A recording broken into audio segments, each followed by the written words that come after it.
Hello folks and welcome back. On this episode we're going to cover the brake and hub maintenance on a Casita Travel trailer.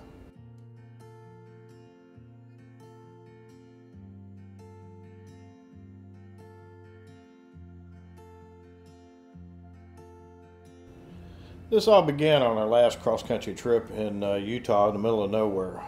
Prior to that trip I had done what I thought was the proper maintenance of every 12,000 miles, greasing the axles and making sure that everything was working properly.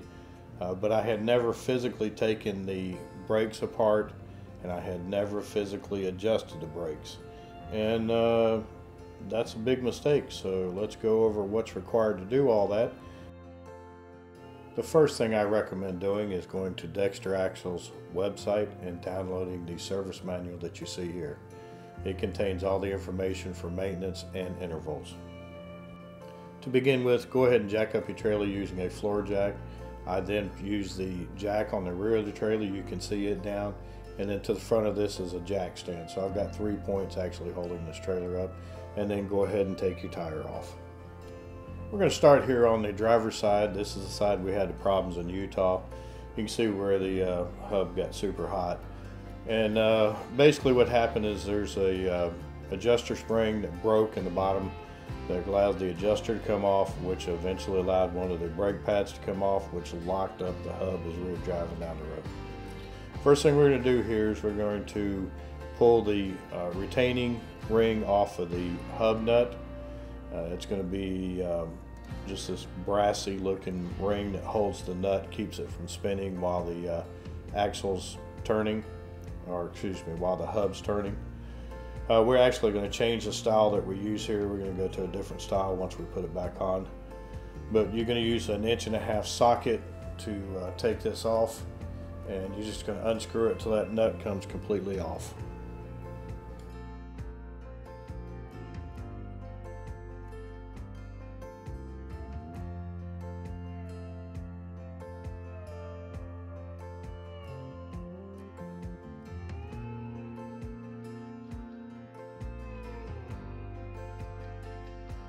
Once you get the nut off, go ahead and clean it up if you're going to reuse it. We're replacing it. Go ahead and at that point you can actually pull your hub off of your spindle. And you can see they're kind of tight, so take a rubber mallet, and if you pop it a couple of times you'll see that bearing actually eventually pop out like it did there. And then just use a pair of tweezers, or I'm sorry, needle nose pliers, and that'll catch the washer that comes out, and then you'll catch the outer bearing which comes out, and then from there you just pull the entire hub off of the spindle. Here again, remember, if you're going to reuse any of these parts, to go ahead and clean them up good. The bearings, if you're going to reuse them, repack them before you put them back in. We're replacing everything. You can see how dark that grease is from how hot this got, and it's pretty nasty. So we are literally replacing everything: bearings, hub, seals, all of that. Now the brake assembly, you can see it's brand new. That was actually replaced in Utah. We're going to replace the brake assembly on the other side, and I'll show you that in a few minutes. But once you get your brake off, you want to go ahead and clean your spindle off.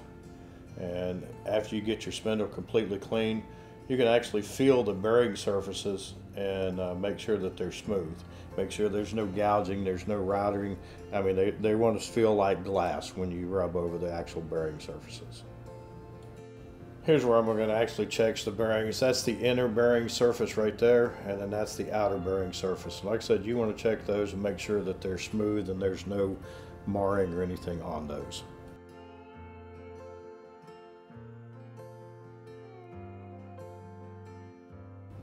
Now once I've finished with the spindle cleaning it, I'm going to do a visual inspection of all the brake assembly here. I'm looking for anything that looks broken, cracked, worn out. Even though this is a new brake assembly, I'm going to check everything. This bottom piece you see here is the actual magnet that makes the brake work. When you energize your brake, it slams that magnet, or pulls that magnet, I guess is a better terminology, against the steel hub, and then right here, since that's steel, it's going to be attracted, and then that's going to basically move that magnet with the brakes with the hub, which is going to force the brake pads to expand, and that's what basically puts your brakes on for the assembly. You want to make sure that that magnet's flat, that there's no grooves or anything in it. You want to check all of these springs. You want to make sure there's nothing loose, nothing hanging. Make sure there's no grease up in these brakes, and just basically looking to make sure they look like they're in good shape. Now the next piece I'm going to show you here is that's the adjuster, and the red is the adjuster spring that holds it together. You're going to go through these holes on the back, and that's how you're going to adjust the brakes. There's a little star wheel, you can see it right there, and you're going to turn that star wheel to basically expand that adjuster as the brakes wear, and that's going to make the brakes grab sooner. It's going to move them more towards the hubs. That's what you're going to be adjusting when you're doing your brake adjustment. And here again, the manual that I showed you a minute ago explains to you exactly how to do those adjustments and how tight to make the brakes. This is an actual diagram of the actual brake assembly. It's a little easier to see than the actual physical brake assembly, and this lists all your name and of each piece with inside of it. Next thing we're going to do is we're going to reinstall the actual hubs and bearings. I buy these from a trailer shop. They're extra Dexter parts, and they're already pre-packed by the trailer shop with the grease. We're going to take the hub, we're going to slide it onto the spindle here. You can see they're already pre-greased. We'll wipe my excess grease off. And then from this point, we're going to push the bearing in, and we're going to put a new bearing washer on top of that. Just kind of jiggle it in there, and just be gentle with these as you're pushing them in. If you jiggle your hub, they'll go right in. All right, so here's my washer coming up next. Now I've got something, see, and you just use your fingers and see how it popped right in there. Once I've got the washer on there, this is the new locking mechanism that we use, and it's got the flat side on it that goes on the flat side of the spindle. And now the nut, this is going back to basically the old style nut, which is called a castle nut because it looks like a castle. And we're going to tighten these down, and once we get them tightened to the point where we want them, there's actually pins on that second washer I put on that are going to hold it in place. Now according to Dexter, the way to do this is I'm going to tighten this nut down. Once I get it snugged up, I'm going to start spinning the wheel as I tighten it up, and they say use a 12-inch ratchet, and Angie's going to give me a hand here spinning the wheels as I tighten it up. And basically we're seating the bearings at this point, and we're going to tighten it up, torque it down good with the 12-inch ratchet. Now once it's tightened all the way down, we're going to take the ratchet and we're going to back it off, according to Dexter, 1/4 turn without touching the hub at this point. Now we're going to take the nut, we're going to take our fingers, and we're going to hand tighten the nut until it snugs up. Right?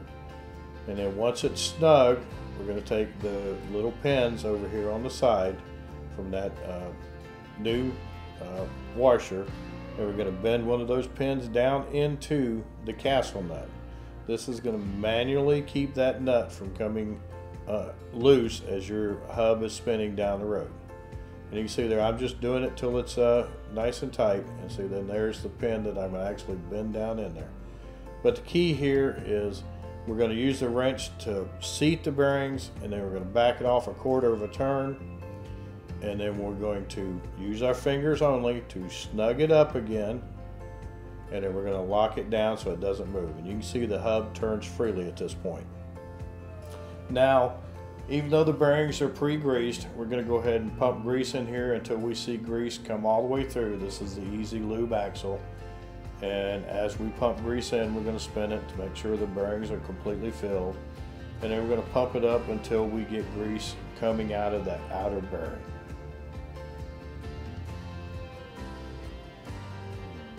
Alright, you can see the grease starting to come out there, so I'm going to stop at that point. You don't want to fill this cap up that goes on here with grease, because if you fill that cap up, as this grease heats up and expands going down the road, it's got to go somewhere, and it's going to come flying out all over your wheels. but you want to get grease all the way through all of these bearings, get them sealed up, and get the excess wiped off. And then the next thing we're going to do is put on the cap. Now here again, these are the caps for the Easy Lube. So it's a metal cap that slides into the hub, and then there's a rubber stopper that goes on the outside. Now these caps, they're pressed metal, and if you rub anywhere on these caps, on these edges, it will cut your fingers. All right, so after I make sure the cap is completely clean, no dust, no dirt, no grime, I'm going to take a rubber mallet and I'm going to lightly tap them in until they seat all the way down. Now, some people will take a piece of PVC pipe that fits over that cap and rides on that ridge right there, and they'll use that to hammer them on, and that way they don't take a chance of doing it. And then the final thing we're going to do is we're going to put our rubber cap in here to cover the outside hole, and then once we've got that in, we're going to spin the wheel, or spin the hub rather, and to see where the brakes are at and see if they need to be adjusted. Now I've got just a little bit of drag on these brakes, which is what you want. You don't want them too tight, but you don't want them too loose. So I'm going to be happy with it here. I don't need to adjust my brakes anymore. Next thing we're going to do is reinstall our wheel and tire on this side. One note that I would do, highly recommend here, is on your lug nuts. You can see that I am actually starting them by hand and making sure that they're not cross-threaded. I'm screwing them on a fair amount of ways before I put any kind of mechanical wrench on them. Next thing I'm going to do is take my electric drill, and I'm going to snug up the lug nuts with it and get them fairly tight with it. Once I'm finished with the actual drill snugging them up, I'm going to take a 4-way and torque them down, and I'll let the trailer down just a little bit, so put some pressure on the tire, and that way I can torque them to the proper specs.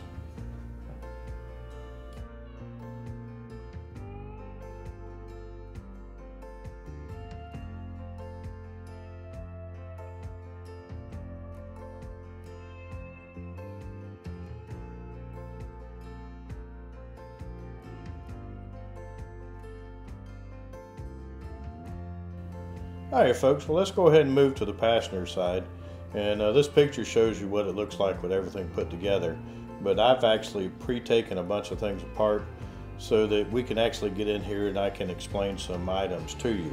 The first thing I'm going to explain to you is the inner grease seal in your hub. It rides right here on the spindle, and then when you look down in the hub, that's it right here. That's the old one, and that's what keeps the grease in the bearings on these raceways that I was telling you about earlier. That little hole you see right there at the back is where, when you pump grease in here, it comes out that hole. The seal keeps it from going back, and it forces it all the way through these bearings and out the front. Now I've removed everything from the brake plate here because we're going to replace it with a new one, just so you could see all of this.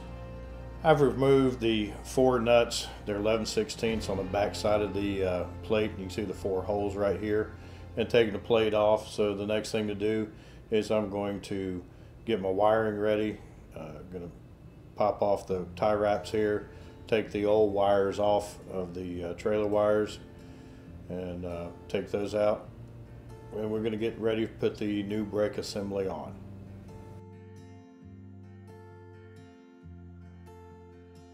Going to go ahead and strip our wires back here on the brake assembly and off of the trailer, and then we're going to connect these together with standard crimp butt connectors. Here again, polarity doesn't matter. You just connect the 2 wires on the trailer to the 2 wires on the brake assembly. Just make sure you've got a good connection and that it's sealed up.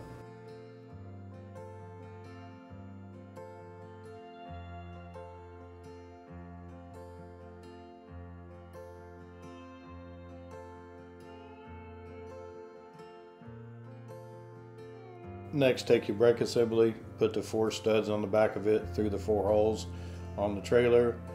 Make sure your wiring's out of the way. Go ahead and put your nuts on at that point, and make sure the magnet's pointed down on the brake assembly. Go ahead and take your 11/16 wrench once you've got all your nuts hand started and tighten those nuts up, torque them down good. Once you've got that done, just go ahead and take your wiring and run it through the connector that you see here and put another tie wrap on your torsion bar there. Make sure it's got plenty of room to move. And you can see all the nuts are tight. Our cables are in these tie wraps good, and it's ready to go. At this point, you can go ahead and install your hub like we did on the other side. Once your hub's installed, you're going to check your brakes just like we talked about on the other side, and then from there you're going to install your tire, and then you're finished. Now, Dexter recommends repacking these bearings or greasing these bearings every 12 months or 12,000 miles, whichever comes first. And then they also check the brake adjustments every 3,000 miles and adjust as needed. Alright folks, well that concludes this episode. We really appreciate you watching, and we hope this helps you out. Just remember, you got to do that maintenance, you got to do the visual inspection and the adjustments. That would have saved me a lot of headaches in Utah. Until then, remember, if you like the channel, go ahead and subscribe. Do me a favor, if you like the video, hit the thumbs up. And if you still have any questions, go ahead and go to our website and email me or leave me a message on YouTube.